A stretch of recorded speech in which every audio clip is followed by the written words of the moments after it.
Hello guys, so today we will start our new topic जिसका नाम है RBI monetary policy. अब इसमें क्या है कि हम इंस्ट्रूमेंट पढ़ेंगे क्या क्या आरबीआई यूज़ करती है ताकि वो प्राइस स्टेबिलिटी मेंटेन कर सके इकोनॉमी में और इकोनॉमिक ग्रोथ को एक अच्छा पेस पे ले जा सके। ठीक है, तो देखिए क्या क्या है इसमें। पहले तो हम क्वांटिटेटिव टूल देखेंगे, है ना। क्वांटिटेटिव टूल मतलब ये वॉल्यूम ऑफ क्रेडिट किस तरह से कंट्रोल करती है आरबीआई, उसके बारे में बात करता है। ठीक है, और क्वालिटेटिव का मतलब कि किस डायरेक्शन में मनी को ले जाना है, कितना क्वालिटी ऑफ मनी को स्पेंड करना है, कहाँ पे क्या। तो जब हम क्वांटिटेटिव बात करेंगे तो वॉल्यूम के बारे में बात करेंगे। ठीक है, और जब हम क्वालिटेटिव बात करेंगे तो यहाँ पे कंट्रोल होगा, डायरेक्शन होगा आरबीआई का। तो ये सारी चीज़ें होती है। अब क्वांटिटेटिव टूल में क्या क्या है। पहला है रेपो रेट, है ना। रेपो रेट का मतलब क्या हो गया कि the rate at which RBI lends short term money to bank, it is the main signal rate for economy.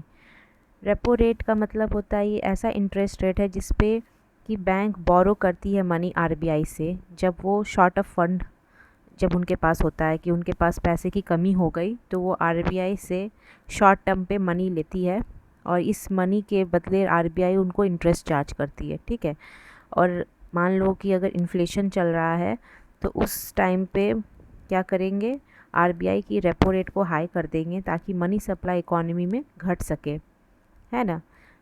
उसी तरह से रिवर्स रेपो रेट होता है। रिवर्स रेपो रेट उल्टा होता है रेपो रेट का। इसमें आरबीआई बोरो करती है मनी कमर्शियल बैंक से, use to absorb excess liquidity from the banking system.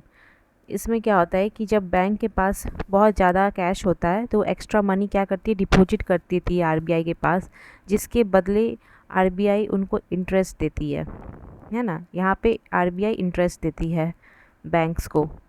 तो यहाँ पे क्या होता है कि अगर इसका भी रिवर्स रेपो रेट हाई हो जाए, है ना, तो ऑफकोर्स सी बात है कि मनी सप्लाई घट जाएगा, है ना। अब सीआरआर देखते हैं, cash reserve ratio, the percentage of net demand and time liabilities that bank must keep as cash with the RBI.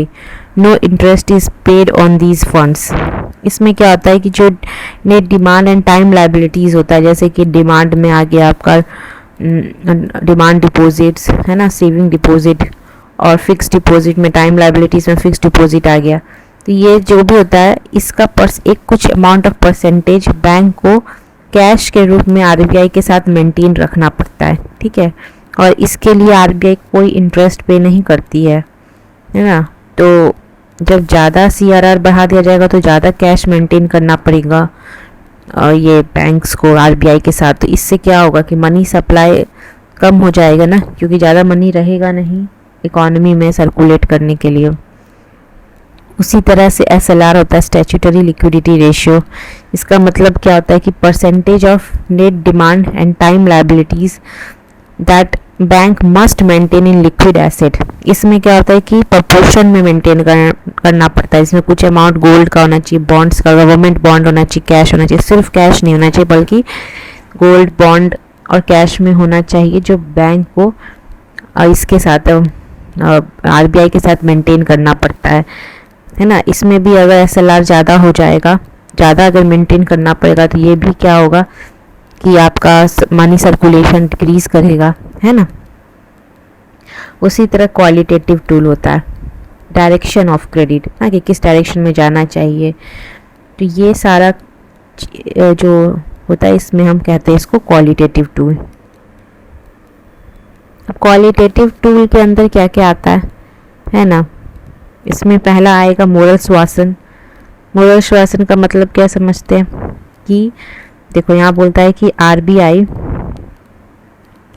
persuades and advises banks to follow policy directives through dialogues and official letters. It is non-binding but generally effective. इसमें RBI ना bank को advice करती है कि इस direction में आपको loan देना चाहिए, है ना, प्रायोरिटी सेक्टर हो गया, या ज़्यादा आपको लग्जरियस जगहों पे लोन नहीं देना चाहिए। तो ये सारी चीज़ों को ना आरबीआई उन बैंक को टाइम टू टाइम एडवाइस देते रहती है।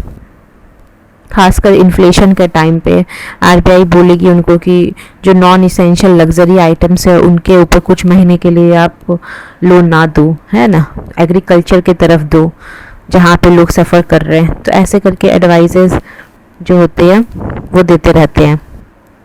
फिर मार्जिन रिक्वायरमेंट होता है इसमें, कि इसमें refer to changing the loan to value ratio, है ना, कि कितना आपको लोन देना चाहिए। एक मार्जिन सेट होता है इसमें। जैसे कि मान लो इसमें क्या होगा कि आरबीआई बोलेगी कि आप जैसे लोन देने जाते हो तो कुछ अमाउंट ऑफ सिक्योरिटी देते हो ना, कि इस इतना सिक्योरिटी पे आपको बैंक जो है लोन देती है। तो बैंक क्या करेगी कि लोन जब देगी आपको तो उस पर सिक्योरिटी ज़्यादा बढ़ा देगी। हो सकता है बोले कि आपको गोल्ड या प्रॉपर्टी या शेयर्स ज़्यादा देने पड़ेंगे तब आपको इतने अमाउंट ऑफ लोन मिलेगा, है ना। मान लो कि 1 लाख का गोल्ड आपको प्लेज करना पड़ा बैंक के पास और बैंक उसके बिहाफ में आपको 80,000 का लोन दे रही है, ठीक है। तो इसमें 20% का मार्जिन है ना। अब आरबीआई सोच रही है कि मार्केट में बहुत स्पेक्यूलेशन चल रहा है ना, तो आरबीआई देख रही है कि स्टॉक मार्केट हो या चाहे गोल्ड मार्केट हो, बहुत स्पेकुलेशन चलने की वजह से आरबीआई इस पर लोन मार्जिन 40% कर देगी। मतलब वही 1 लाख गोल्ड पे अब आपको आरबीआई क्या करेगी, 60,000 का लोन देगी। तो यहाँ पे क्या मार्जिन रिक्वायरमेंट बढ़ा दिया गया। तो यही किया जाता है स्पेकुलेशन को स्पेसिफिक सेक्टर के लिए, है ना।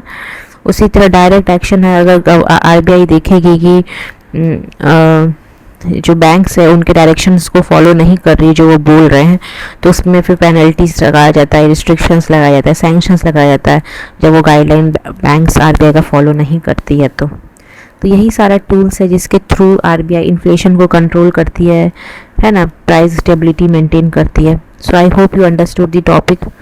Thank you guys.